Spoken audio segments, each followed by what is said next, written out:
ಇದು ಹೊನ್ನೆ ಮರ ಅಂತ ಅದಕ್ಕೆ.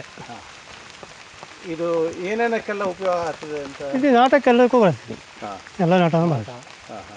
ಬಾಗಿಲು ಸೈಜ್ ಬಾಗಿಲು ಸೈಜಿಗೂ ಬರುತ್ತೆ, ಸೈಜಿಗೂ ಬರುತ್ತೆ, ಪಟಾಸಿಗೂ ಬರುತ್ತೆ, ಎಲ್ಲದಕ್ಕೂ ಬರುತ್ತೆ. ರೀಪಿಗೂ ಬರುತ್ತೆ. ಈ ಗಟ್ಟಿ ಜಾತಿ ಮರ, ಒಳ್ಳೆ ಗಟ್ಟಿ ಜಾತಿ. ಜೊತೆಗೆ ಸೊಪ್ಪು ಇದು ಬಿಡು, ಅದು ಮಾಮೂಲಿ ಊರಿಗೆ ಸೊಪ್ಪು ಎಲ್ಲ ಬರೋದು. ನಾವು ಬೇರೆಕ್ಕೆ ಉಪಯೋಗ ಆಗೋಂಥದ್ದು ನಾಟಾರಿ ಮನೆ ಒಳ್ಳೆ ಶೈನಿಂಗ್ ಬರುತ್ತೆ, ಚೆನ್ನಾಗಿ ಬರುತ್ತೆ.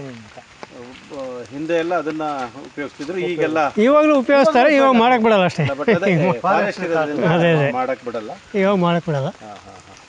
ಒಂದು ಮರ ಕರೆಕ್ಟಾಗಿ ಸೈಜ್ ಮರ ಒಂದು ಮರಕ್ಕೆ ಹೋದ್ರೆ ಒಂದು ಮರ ನಾಟ ಆಗುತ್ತೆ.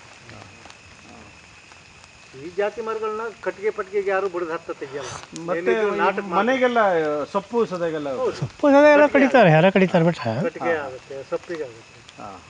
ಇದು ನಾಟಕ ಬಿಟ್ಟರೆ ಮತ್ತೆ ಬೇರೆ ಏನಕ್ಕೂ ಬರಲ್ಲ, ಬೇರೆ ಏನಕ್ಕೆ ನಾಟ ಎಲ್ಲ ಮಾಡ್ತಾರೆ ಅಷ್ಟೇ. ಸೊಪ್ಪುಗಳ ಗಟ್ಟಿ ಸೊಪ್ಪೆಲ್ಲ ಗುಂಡಿ ಗೊಬ್ಬರ ಮಾಡ್ತಾರೆ. ಆಮೇಲೆ ದರ್ಗು ದರ್ಗಿ ಬರುತ್ತೆ, ಸೊಪ್ಪು ಕಟ್ಟಿಗೆ, ದರ್ಗು ಸೊಪ್ಪು ಕಟ್ಟಿಗೆ. ಇದು ಬೆಲೆ ಬಾಳ ಮರ, ಬೆಲೆ ಬಾಳ ಮರ. ಬೆಲೆ ಮರ ಇದು ಅಕಸ್ಮಾತ್ ಕುಯ್ದು ಸಿಕ್ಕಾಕೆ ಬಿದ್ದರೂ ಲಕ್ಷಾಂತರ ರೂಪಾಯಿ ಟ್ಯಾಕ್ಸೇ ಬೀಳೋದು, ಕಮ್ಮಿ ಏನು ಬೀಳಲ್ಲ. ಇದೀಗ ಈ ಶಾಮಿಲೆಲ್ಲ ಎಲ್ಲ ತರೋದಾದ್ರೆ ಎಷ್ಟು? ಶಾಮಿಲ ತರೋದ್ರೆ ಭಾರಿ ಭಾರಿ ಭಾಳ ರೇಟ್. ಬೇರೆ ಎಲ್ಲ ಮರದ ಜಾತಿಗಿಂತನೂ ಈ ಜಾತಿಗೆ ವ್ಯಾಲ್ಯೂ ಜಾಸ್ತಿ.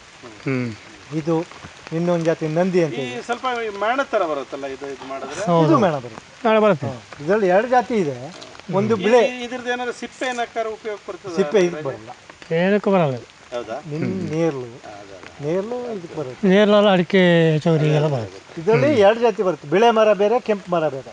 ಬಿಳೆ ಮರ ಇದು ಬರಲ್ಲ, ಈ ಕೆಂಪು ಮರ ಇದು ಬರುತ್ತೆ, ಇದ್ರದ್ದು ರಸ ಬರುತ್ತೆ, ಕೆಂಪು ಮೇಣದ ಟೈಪು ಬರುತ್ತೆ ಇದು.